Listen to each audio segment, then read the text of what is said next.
आखिर क्यों पड़ी इस साल हिंदुस्तान में इतनी गर्मी? अभी कुछ टाइम पहले ही हम लोगों ने आईपीएल में बहुत सारे प्लेयर्स को हाफ सेंचुरी बनाते हुए देखा है और अब हिंदुस्तान में भी टेम्परेचर ने हाफ सेंचुरी बना। इस साल मई के महीने में इंडिया के कैपिटल दिल्ली में 52.2 डिग्री सेल्सियस टेम्परेचर रिकॉर्ड किया गया। इवन केरला में जहां हीट वेव्स देखने को मिलता नहीं, वहां भी हीट वेव्स की अलर्ट जारी की गई। आखिर क्यों जले उत्तराखंड, मध्य प्रदेश जैसे स्टेट्स के जंगल? आइए जानते हैं गर्मी की कहानी आम लोगों की जुबान। इसलिए हम लोग को कुछ सुविधा मिलेगा सरकार की तरफ से। काम नहीं करने सकता है। गर्मी तो बहुत यहाँ ज़्यादा है, 40 से ऊपर डिग्री है। और बच्चे लोग स्विमिंग कर रहा है लेकिन उसे गर्मी उन लोग का कम नहीं हो रहा है।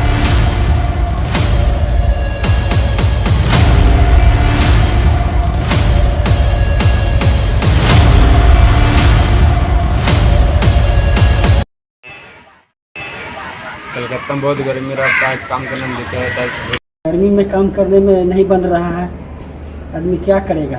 दोपहर में तो नहीं निकालते हैं हम लोग, दोपहर में निकल पाएंगे 10 बजे के बाद तो हम लोग तो तबाह हो जाते हैं कि पानी मिलता नहीं है 10 बजे के बाद। बहुत परेशानी होता है, आदमी क्या कलकत्ता में इतना गर्मी है, हम लोग काम नहीं करने सकते हैं।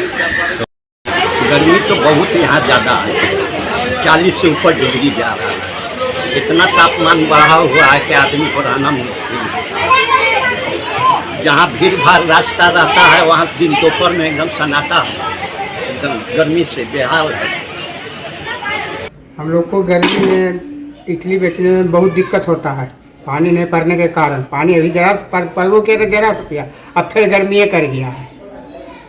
इसलिए हम लोग को कुछ सुविधा मिलना जाए सरकार की तरफ से। यहाँ पर गर्मी बहुत ज़्यादा है, 40+ से गर्मी है और हम लोग सब चिड़की के गर्मी से सब परेशान है। पेड़ पौधा सब उसे काट दे रहे हैं और बच्चे लोग स्विमिंग कर रहा है लेकिन उसे गर्मी उन लोग का कम नहीं हो रहा है।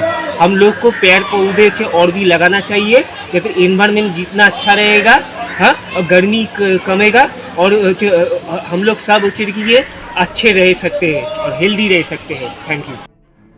तो आखिर किस वजह से हुआ ये हीट वेव्स का इम्पैक्ट इतना हार्श? इसके 2 रीजंस हैं। पहला रीजन, सदर्न इंडिया में एंटी साइक्लोन सिस्टम का प्रेजेंस। ये एंटी साइक्लोन सिस्टम सी से लैंड की तरफ आने वाली कूल सी ब्रीज को रोकता है।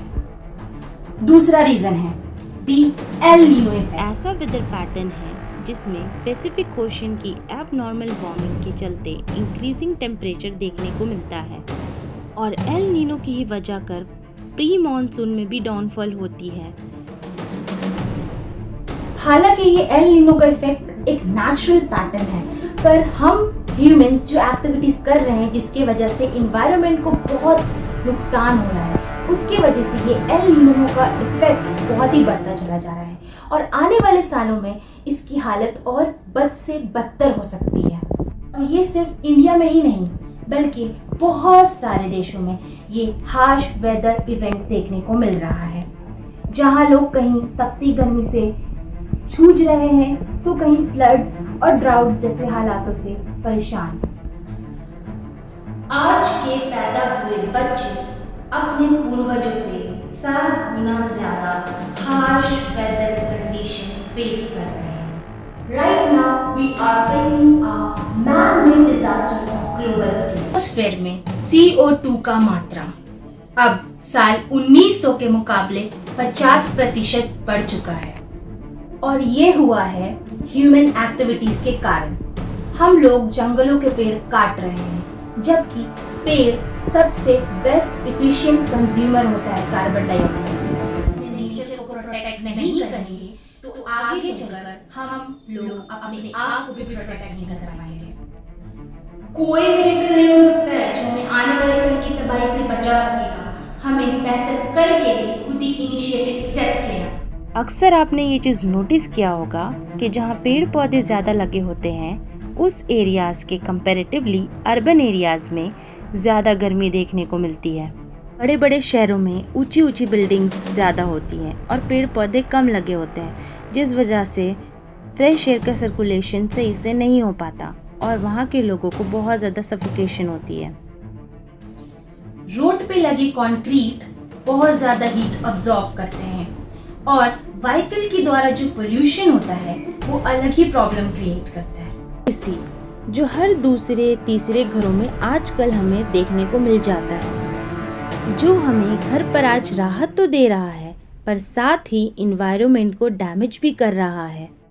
शायद हम ह्यूमंस ये भूल चुके हैं कि आज की ये टेम्परेरी राहत कल के लिए परमानेंट तबाही का सबब भी बन सकता है। ये एक हार्श रियलिटी है कि हम ये सारी बातें जानते हैं। Save water, save tree, save environment जैसे टॉपिक हर दूसरे, तीसरे, चौथे स्टैंडर्ड के बच्चों के बुक में मिल जाता है। हम बच्चों को तो सिखाते हैं कि हमें कूड़ा इधर उधर नहीं फेंकना चाहिए, डस्टबिन यूज करनी चाहिए, हमें पानी बर्बाद नहीं करनी चाहिए, पर क्या हम कभी खुद से ये सवाल पूछते हैं कि हम ये सारी चीजों को फॉलो करते हैं कि नहीं? अक्सर लोग सोचते हैं कि हमारे एक ही करने से क्या होगा, पर शायद आपने वो नहीं सुना कि बूंद बूंद से सागर भरता है। हमारा एक कदम हमारे एनवायरनमेंट को बचा सकता है। हमें एनवायरनमेंट को बचाने के लिए अपनी आदतों को बदलना होगा, क्योंकि वो कहते हैं ना, परिवर्तन ही प्रकृति का नियम है। और अगर अभी भी हम लोगों ने एक्शन नहीं लिया, then it would lead to the collapse of our civilization and extinction of the natural world.